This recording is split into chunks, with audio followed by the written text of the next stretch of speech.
अस्सलाम वालेकुम, आदाब। मैं हूं खलील फरहाद। BBN चैनल के वर्ल्ड न्यूज़ बुलेटिन की शुरुआत करते हैं हेडलाइंस से।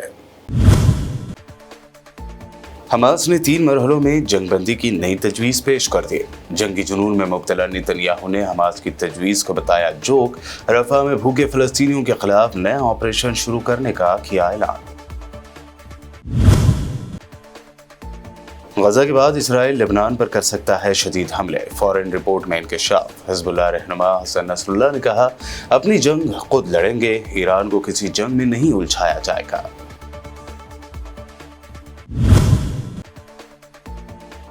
लीबिया से रवाना होने वाली तारकीन वतन की कश्ती समंदर में डूब गई। 60 अफराद जान से हाथ धो बैठे। इंतहाई खराब हालत में बच्चे 25 अफराद को बचा लिया गया।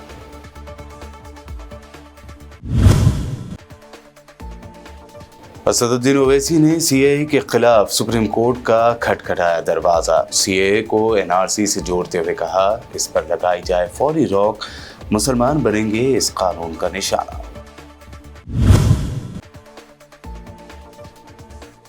बीजेपी को आम इंतखाबात से पहले लगा डबल झटका। कर्नाटक में सीनियर लीडर ईश्वरप्पा तो मध्य प्रदेश में MP अजय प्रताप सिंह ने छोड़ दी भाजपा।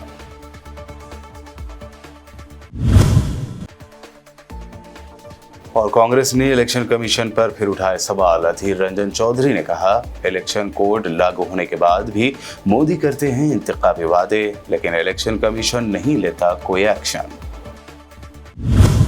ये हेडलाइंस बढ़ते हैं खबरों की तफसील की जानिब। हमास ने 3 मरहलों में जंगबंदी की नई तजवीज़ पेश कर दी है।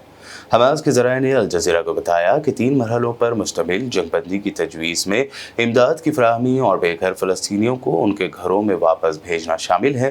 तीनों मराहिल में से हर एक 42 दिनों तक जारी रहेगी।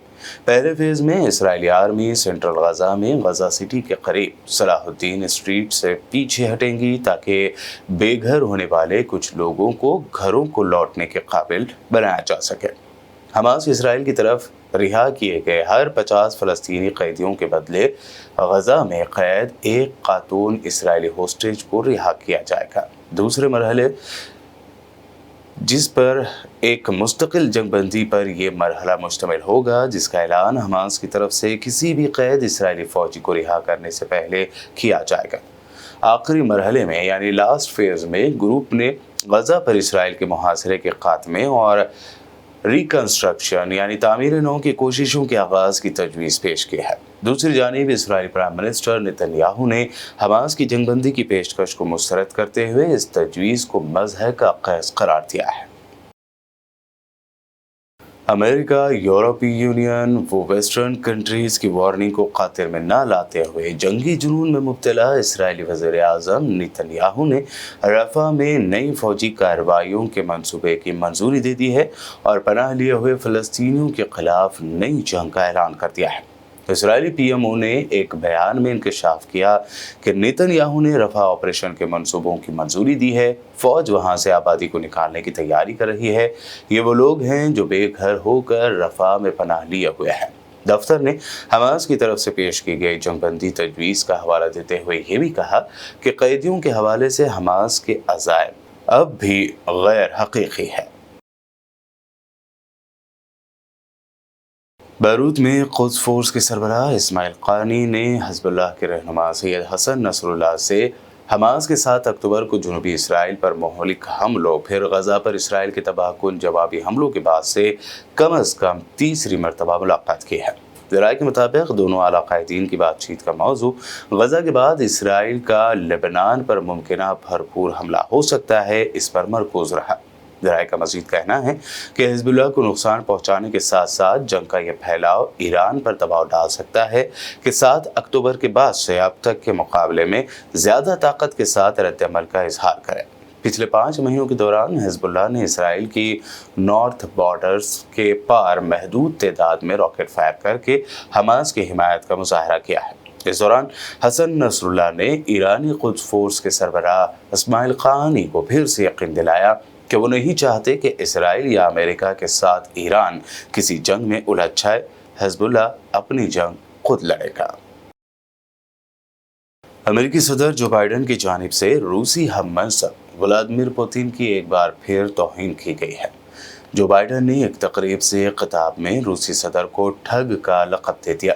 अमेरिकी सदर बाइडेन इससे पहले रूसी हम मनसब पुतिन को कातिल, डिक्टेटर, कसाई और जंगी मुजरिम भी कह चुके हैं, जबकि रूसी सदर पुतिन ने माजी के ज़बानी हमलों पर जो बाइडेन को कभी सख्त जवाब नहीं दिया, बल्कि वो ऐसे अल्फाज के इस्तेमाल पर बाइडेन को दराज़ी उम्र की दुआएं देते रहे हैं। रूसी सदर पुतिन का मौक़िफ़ है कि बाइडेन ट्रंप से बेहतर हैं क्योंकि उनके बारे में पेशगोई मुमकिन है।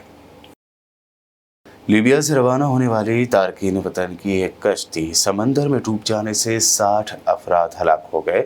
हालांकि 25 अफराद को इंतहाई ख़राब हालत में बचा लिया गया है। तफसीलात के मुताबिक बहर रूम में तारकीन वतन की कश्ती हादसे का शिकार हो गई, जिसमें 60 अफराद डूब गए। तारकीन वतन लीबिया से समंदर के रास्ते इटली और माल्टा पहुंचने की कोशिश में अपनी जान से हाथ धो बैठे थे। इटली कोस्ट गार्ड ने इंतहाई ख़राब हालत में 25 अफराद को बचा लिया है। हादसे के शिकार अफराद की शिनाख्त अभी तक नहीं हुई है। ब्रिटेन में एक अफसोसनाक वाक़या पेश आया है, जिसमें मस्जिद से घर आने वाले पाकिस्तानी निज़ाद कमसिन बच्चे को नामालूम अफराद की जानिब से बदतरीन तशद्दुद का निशाना बनाया गया। बैनुल-अक़वामी ख़बर रसाई इदारे की रिपोर्ट के मुताबिक ये अफसोसनाक वाक़या स्कॉटलैंड में ग्लासगो क्वींस पार्क के करीब रोनुमा हुआ, जहाँ 13 साला पाकिस्तानी निज़ाद कमसिन बच्चा मस्जिद में नमाज पढ़कर घर वापस जा रहा था कि हमलावरों ने चाकू से हमला करके इसे शदीद ज़ख्मी कर दिया। बरतानवी पुलिस का इस हवाले से कहना है कि वाक़े की इत्तला मिलते ही बच्चे को शदीद ज़ख्मी हालत में अस्पताल पहुँचा दिया गया है, जहाँ इसका ट्रीटमेंट जारी है, जबकि बच्चे की हालत खतरे से बाहर बताई जा रही है। मुतासरा ख़ानदान का कहना है कि कमसिन बच्चे की कमर पर ज़ख्म आए हैं। ज़ख्म गहरे होने के बाद उसका फेफड़ा भी शदीद मुतासर हुआ है। बुलेटिन में खबरें अभी और भी हैं, फिलहाल रुकते हैं एक छोटे से ब्रेक के लिए।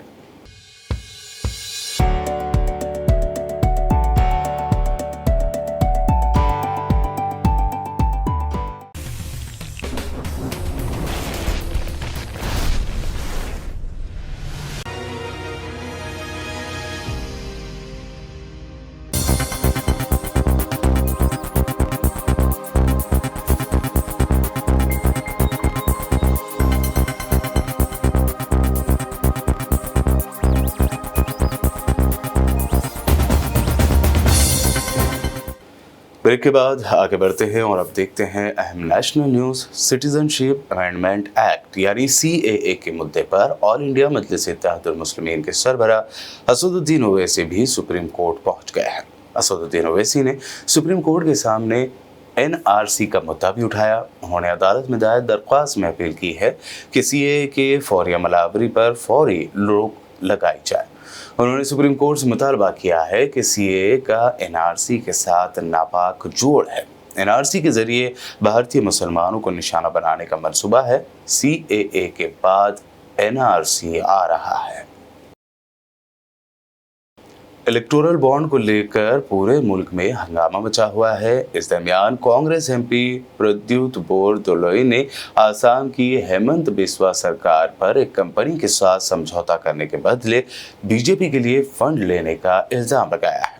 इस इल्ज़ाम पर हेमंत बिस्वा शर्मा का पारा आसमान छू गया और उन्होंने गुस्से में कांग्रेस लीडर के खिलाफ कानूनी कार्रवाई करने की धमकी दे दी है।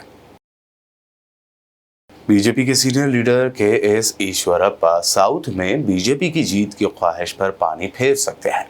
दरअसल कर्नाटक बीजेपी के सीनियर लीडर ईश्वरप्पा ने आइंदा लोकसभा इलेक्शन में शिवमोगा सीट से आज़ाद उम्मीदवार के तौर पर इलेक्शन लड़ने का ऐलान कर दिया है। उन्होंने अपने बेटे E कांतेश को हावेरी से टिकट नहीं दिए जाने के बाद ये ऐलान किया। ईश्वरप्पा ने बीजेपी के खिलाफ बगावत का ऐलान करते हुए कहा कि मैं शिवमोगा लोकसभा हलके से आज़ाद उम्मीदवार के तौर पर इलेक्शन लड़ूंगा। कर्नाटक में बीजेपी को खड़ा करने और फिर इसे मजबूत करने का क्रेडिट ईश्वरप्पा, येडियुरप्पा और आंजहानी HN अनंत कुमार को दिया जाता है। अब ईश्वरप्पा के बगावत ने साउथ स्टेट में बीजेपी के लिए बड़ी मुश्किलें खड़ी कर दी हैं। उनका ये बयान भी काफ़ी मशहूर है कि अगर उनका सीना चीर कर देखा जाए तो मोदी ही निकलेंगे। दूसरी जानिब आम इंतखाबात से पहले बीजेपी को एक और झटका मध्य प्रदेश में लगा है। बीजेपी के राज्यसभा एमपी अजय प्रताप सिंह ने लोकसभा टिकट न मिलने के बाद उन्होंने नाराजगी का इजहार करते हुए बीजेपी के ही खिलाफ बतौर आज़ाद उम्मीदवार लड़ने का ऐलान कर दिया। वो सीधी लोकसभा सीट से टिकट का मुतालबा कर रहे थे, तमाम बीजेपी ने यह टिकट डॉक्टर राजेश मिश्रा को दिया है। बीजेपी छोड़ने के बाद आरएसएस से जुड़े रहने वाले अजय प्रताप सिंह ने कहा कि सियासत मेरे लिए खिदमत का जरिया है, पैसा जुटाने का जरिया नहीं। लेकिन अब हालात ऐसे बन गए हैं कि मेरा बीजेपी में रुकना ठीक नहीं है, इसलिए मैं अब पार्टी से इस्तीफा दे रहा हूँ। जातिगत राजनीति में नहीं विश्वास करता हूँ, लेकिन लोकतंत्र में सभी समाजों का प्रतिनिधित्व हो इस भावना में जरूर विश्वास रखता हूँ। और सभी संगठनों को, चाहे राजनीतिक संगठन हो चाहे गैर राजनीतिक संगठन हो, मैं समझता हूँ कि इस बात का ध्यान रखना चाहिए कि सभी समाज का प्रतिनिधित्व हो सके, जिससे कि सभी समाज की बात, सभी समाज की भावनाएं प्रतिबिंबित की जा सके। मैंने इस्तीफा दिया है तो ये इसकी चरम परिणति है, आप ऐसा मान सकते। बातें बहुत लंबे समय से चल रही हैं। लोकसभा इलेक्शन की तारीखों के ऐलान से पहले ही सीनियर कांग्रेस लीडर अधीर रंजन चौधरी ने ईवीएम और इलेक्शन कमीशन पर सवाल उठाए हैं। उन्होंने कहा कि इलेक्शन कमीशन का तराजू सबके लिए बराबर होना चाहिए। इलेक्शन कोड लागू होने के बाद भी मोदी सरकार लुभाने वाले वादे करती है, लेकिन इलेक्शन कमीशन कोई कदम नहीं उठाता। अधीर रंजन चौधरी ने आगे कहा कि इलेक्शन कमीशन को सभी पार्टियों के साथ एक जैसा रवैया अख्तियार करना चाहिए, उसे साफ सुथरे और गैर जानिबदार तरीके से इलेक्शन कराना चाहिए। उन्होंने पीएम मोदी का जिक्र करते हुए कहा कि मोदी इलेक्शन कोड लागू होने के बाद कई इंतखाबी वादे करके रूल्स तोड़ते हैं, लेकिन इलेक्शन कमीशन उन पर कोई एक्शन नहीं लेता है। महाराष्ट्र में आखिरी मरहले में मौजूद कांग्रेस की भारत जोड़ो न्याय यात्रा के दौरान राहुल गांधी ने कहा कि अडानी और मोदी दोनों एक ही हैं, उन्हें मोडानी भी कह सकते हैं। साथ ही उन्होंने दावा किया कि हिंदुस्तान में कोरोना से करीब 50 लाख लोगों की जान गई, ऐसे में मोदी वैक्सीन कंपनियों से पैसा वसूल रहे थे। पहले पब्लिक सेक्टर में आपको जगह मिलती थी 90% को, अब पब्लिक सेक्टर को सारे के सारे को अदानी जी के हवाले कर दिया है। आप ट्रेन में जाओगे, रेलवे से पैसा अदानी ले जाएगा। आप सड़क पे चलोगे, poll booth, tolling booth, toll booth से अदानी पैसा ले जाएगा। ये हमारा सिक्योरिटी वाला राइफल लेगा, अदानी का उसमें पैसा मिलेगा। आप बिजली का स्विच ऑन करोगे, उसमें अदानी का हिस्सा मिलेगा। और ये अदानी है कौन? ये अदानी नरेंद्र मोदी है। ये एक ही चीज है, ये अदानी नरेंद्र मोदी है, नरेंद्र मोदी अदानी है। मोदानी कह लो इसको, मोदानी। और देश में 24 घंटा जहां देखो अन्याय हो रहा है। किसके खिलाफ? आपके खिलाफ। 90% लोकतंत्र के सिस्टम को उठा के ले गए। आप किसी को वोट देते हो, वोट किसी और को चला जाता है। आप किसी को चुनते हो, आप एमएलए चुनते हो, वो एमएलए किसी और का बन जाता है। हिंदुस्तान में 50 लाख लोग कोविड के कारण मरे, आपको पता तक नहीं लगा। आपका भाई मर गया, माता पिता मर गए। आज सब हिंदुस्तान की जनता को नहीं मालूम कोविड में कितने लोग मरे। मैं बताता हूं, 50 लाख कम से कम कोविड में मरे हैं। और जब कोविड हिंदुस्तान में लाशों की ढेर बना रहा था, तो वैक्सीन वाली कंपनी नहीं, वैक्सीन वाली कंपनी नरेंद्र मोदी को पैसा दे रहा था। एक तरफ आपकी लाशें, दूसरी तरफ वैक्सीन वाली कंपनी, क्या नाम था उसका? सीरम इंस्टीट्यूट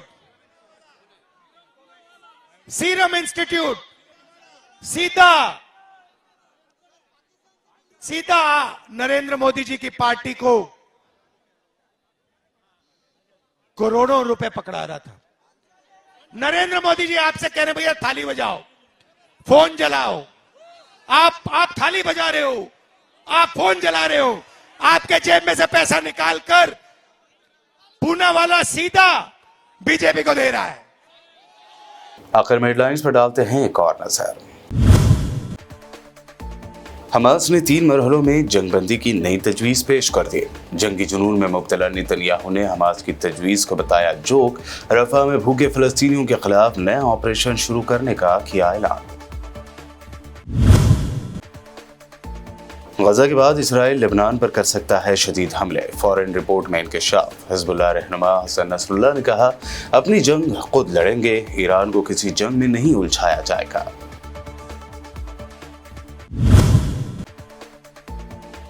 लीबिया से रवाना होने वाली तारकीन वतन की कश्ती समंदर में डूब गई। 60 अफराद जान से हाथ धो बैठे। इंतहाई खराब हालत में बच्चे 25 अफराद को बचा लिया गया।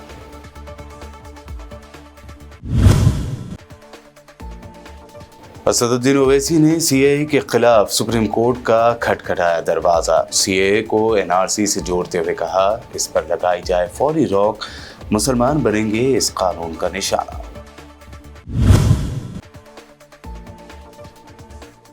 बीजेपी को आम इंतखाबात से पहले लगा डबल झटका। कर्नाटक में सीनियर लीडर ईश्वरप्पा तो मध्य प्रदेश में एमपी अजय प्रताप सिंह ने छोड़ दी भाजपा।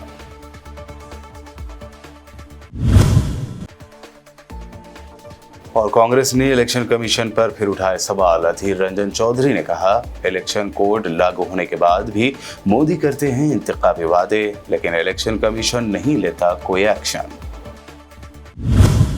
वर्ल्ड न्यूज में ये थी अब तक की अहम नेशनल व इंटरनेशनल न्यूज। मज़ीद ताज़ा तरीन अपडेट्स के लिए देखते रहिए PPN चैनल।